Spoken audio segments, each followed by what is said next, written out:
The committee will come to order. The purpose of this briefing is to hear the stories of two survivors of Russian war crimes in Ukraine. Both victims have asked for their names not to be disclosed for their safety, and I ask that you do not take any photos of either victim.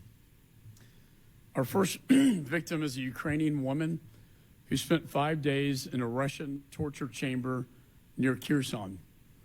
She will share with us the horrific reality for all Ukrainians trapped behind Russian enemy lines in occupied territory.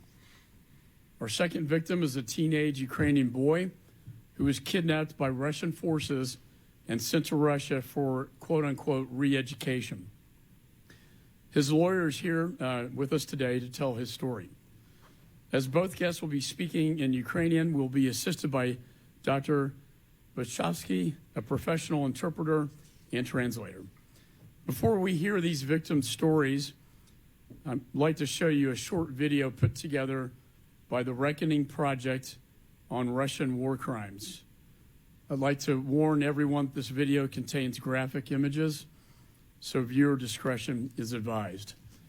The mission of the Reckoning Project's journalists, documentary filmmakers, academics, lawyers, and war crimes researchers is to ensure that Russia's war crimes don't retreat from the front pages. I share this solemn and critically important mission in holding this briefing today.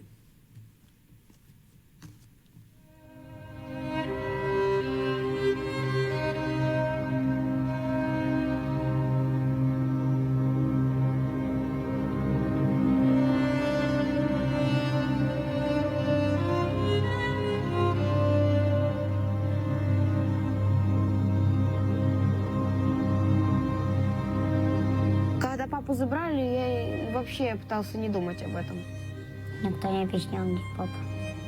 Нам говорили, один дядя вообще сказал то, что он вернется через 7 лет. Они сначала спросили у меня, давай мы вас отправим троих в одну семью ненадолго, ну, на время, пока папа сможет нас забрать, или мы вас можем отвезти.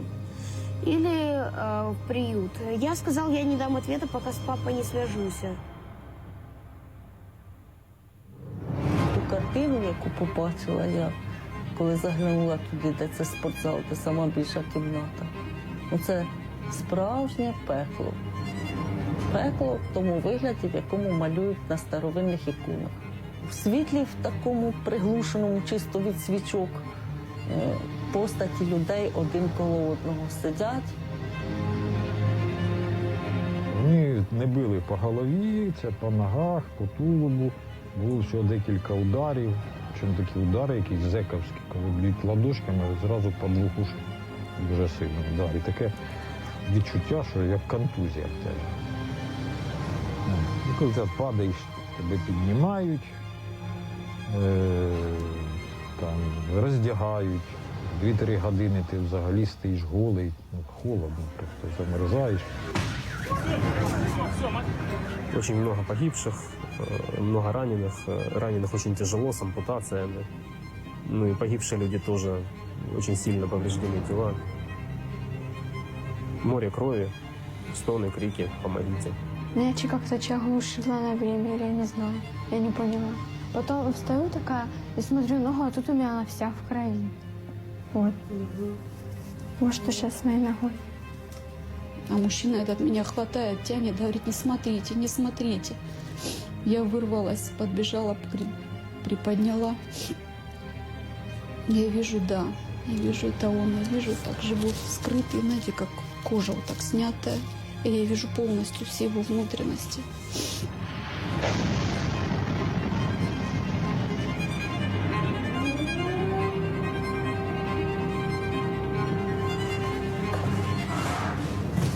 Бомба упала вот за этим окном. Где я была, я не знаю, но где-то была, что осталась жива. Это запуганные люди, они издевались так над ними, просто это, зверски. Они были избиты до такой степени. Это стоит мужчина, мужчина, но на нем нету живого. Это просто сплошная гематома. Рассказывали, что и уши ток пускали. Артобстрел. Роддом. Это была девочка, которой мы пытались оказать помощь. К большому сожалению, ребенок был уже мертв. Нам не удалось спасти ни мать, ни ребенка. Я не смог положить младенца в пакет с женщиной. Это сделал мой коллега. Тяжело.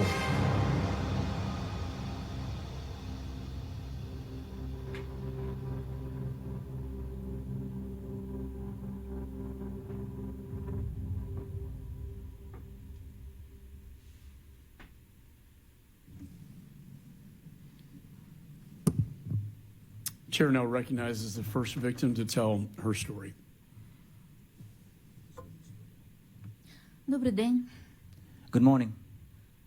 Дякую за можливість бути почутою на такому високому рівні. Thank you for the opportunity for me to be heard at this very high meeting. Мене звати Любов, мені 57 років. Я бухгалтер. My name is Lubov. I'm 57, an accountant. У мене була мрія, коли діти підростуть, влаштують своє життя, переїхати в батьківський будинок біля моря і приймати там гостей. I had a dream when my children become adult, I will move to my parents' home near the sea and will have visitors, hosting visitors there.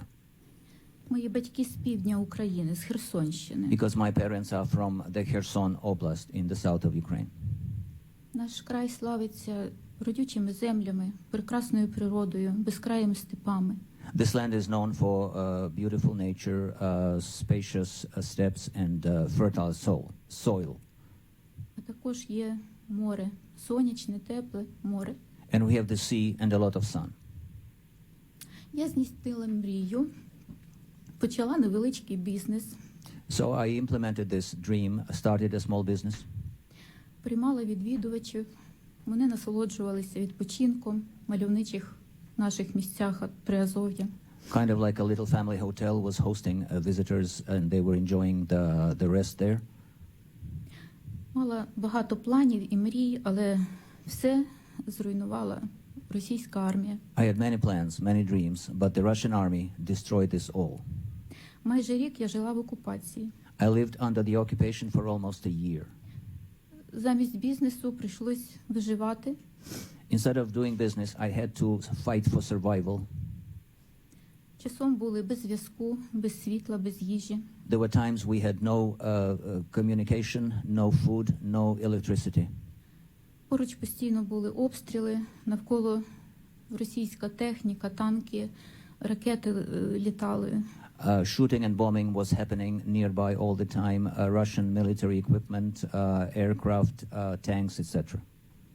Але найстрашніше те, що російські військові знущаються над українцями. But the worst is that Russian military are abusing Ukrainians. Виключно тому, що вони українці. Just for being Ukrainian. Спочатку полювали на представників влади, підприємців, лідерів думок. First they were hunting for those who had been government officials or public opinion leaders or business people. Переслідували людей за проукраїнську позицію. They were persecuting people for being Ukraine sympathizers. Людей викрадають і катують, тримають їх. They kidnap people and keep them locked up and torture them. В січні цього року прийшли і до мене. In January of this year, they came for me. Без запрошення прийшли в будинок, шукали щось, казали, що зброю. Walked into my house uninvited, kept looking around saying they were looking for weapons. В мене нема ніякої зброї. But I have no weapons. Вилучили мапу України, вилучили прапор України. They confiscated a map of Ukraine, the flag of Ukraine. Сувенірні магнітики з символікою України. Souvenir magnets with Ukraine images. І також мак з синьо-жовтою стрічкою, це як символ жертв Другої світової. And a token with a blue and yellow ribbon symbolizing victims of World War II. Оце такі були мої речові докази. Those were their evidence against me. Потім мене повезли в їхню катівню, де тримали 5 днів. And then they took me to their torture chamber and kept me there for 5 days. Це був страшний кошмар, мене били, This was terrible. I was beaten, змушували роздягатись, forced me to undress, різали ножем, погрожували зґвалтувати і вбити. cutting my body with a knife and threatening to rape and kill me. Вивозили у поле, там знову били, ставили на коліна, приставляли пістолет до голови. I also стріляли над was taken головою. out into the field and they beated me again and they were putting a handgun next to my head and shooting as if executing me. І врешті змушували копати собі могилу. Also forced me to dig my own grave. Я бачила, як тортурам піддають інших людей. I also witnessed how other people were tortured. Їх виводили з чорними пакетами на голові. They would be taken out with black plastic bags on their heads. Я дуже за них переживаю і дуже би хотіла їх знайти, I worry so much for them. I would love to find them one day, those people. але не впевнена, що вони зараз живі. But I'm not sure if they're still alive. Після всіх тортур мене відпустили, After all the torture, they let me go. але сказали, що ще будуть приходити. But they said they will come back. Також вони пограбували мій дім, They robbed my house as well. забрали навіть батькові нагороди. Even took away my father's medals. Мені просто дивом вдалося за допомогою товаришів вірних виїхати на підконтрольну територію України. Miraculously, I was able to flee with the help of some friends and get into the Ukraine-controlled territory. Єдиний можливий маршрут був через окупований Крим, Росію, Латвію і Польщу.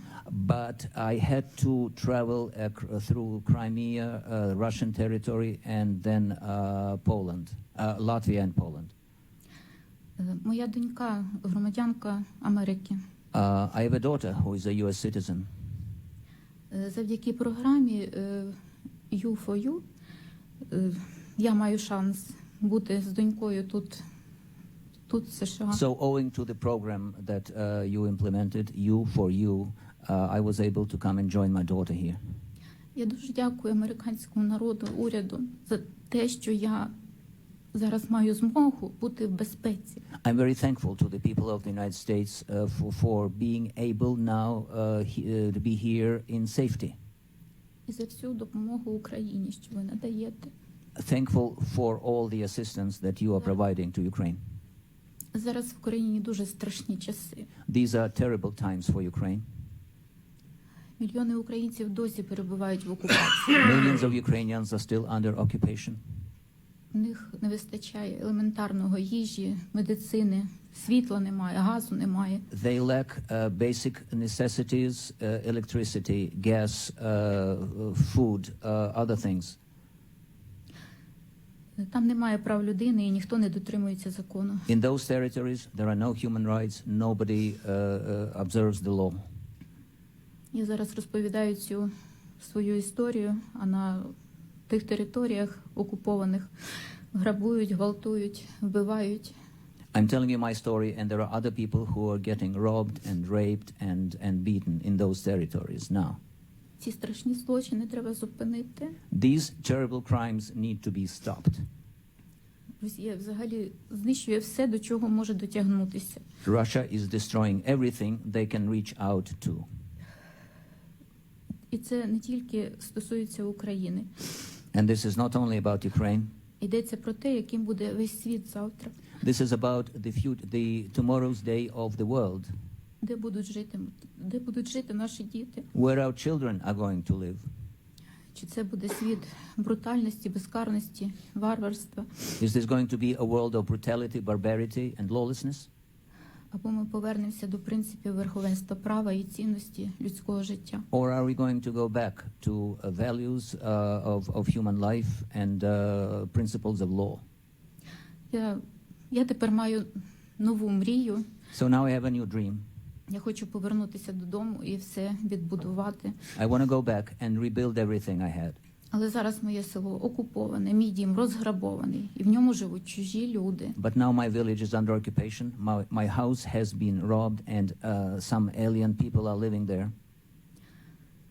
Але я обов'язково повернусь. But I will come back by all means. Вільно жити на своїй землі – це мрія кожного українця. Every Ukrainian person has a dream to live freely on their land. І здійснити її можна лише в один спосіб – вигнати окупантів. The only way to make this happen is to drive away the occupants. А для цього потрібна ваша допомога, And for that we need your help, зброя. Military help. Нам також потрібна допомога Америки і всього вільного світу для притягнення до відповідальності всіх причетних до російської агресії. And we also need help from both the United States and the rest of the world to hold accountable all those who committed those crimes. Від рядових службовців до самого вищого керівництва Росії. From rank and file servicemen to all the highest level commanders. Українські правоохоронці роблять все необхідне, аби зібрати всю інформацію. Ukrainian law enforcement officials doing everything needed to collect this information. Ідентифікувати військових злочинців і засудити їх. To identify the war criminals and have them put to trial. Особисто хочу подякувати генеральному прокурору Андрію Костіну за його велику роботу, за таке тепле. I want to express my special thanks to Prosecutor General of Ukraine, Mr. Kostin, for his humane attitude and all the work he's doing about this. Але для того, щоб добитися повної відповідальності для російського керівництва і всіх злочинців, необхідна, звичайно, ваша допомога. But we realize that your help is needed in order to hold the highest leaders of Russia accountable for those crimes. Допомога всіх цивілізованих країн. As well as the help from all other civilized nations. Світ має показати, що не закриває очі на масові вбивства, на тортури, на зґвалтування. The world must show that people are not closing eyes at those crimes, torture, rape. Тому Росія має бути притягнута. So Russia must be held accountable. До відповідальності за всі свої лиходійства, які вона спричинила Україні. For all the evil it has caused Ukraine. Проти українців. Against Ukraine. Ми, хто пережили ці злочини, ми дуже хочемо справедливості. We, the survivors of those crimes, we do want justice to be brought. Справедливої відплати. Just and fair payback. Дякую за вашу увагу. Thank you for your attention. Дуже дякую. Thank you. Well, thank you so much for the courage to tell your story.